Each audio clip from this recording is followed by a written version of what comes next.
Eto na nga, kapag sinabihan ka na ang haba ng hair mo, compliment yan, di ba? Pero hindi yan ang hanap na papuri na mga lumuhok sa isang contest sa Illinois, USA. Ang motto kasi nila, no hair, don't care.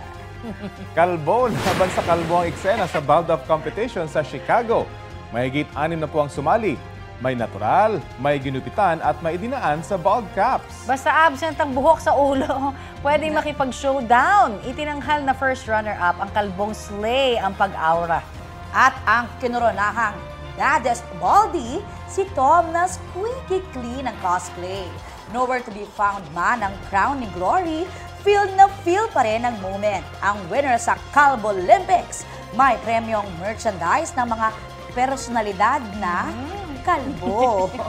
Wow na wow!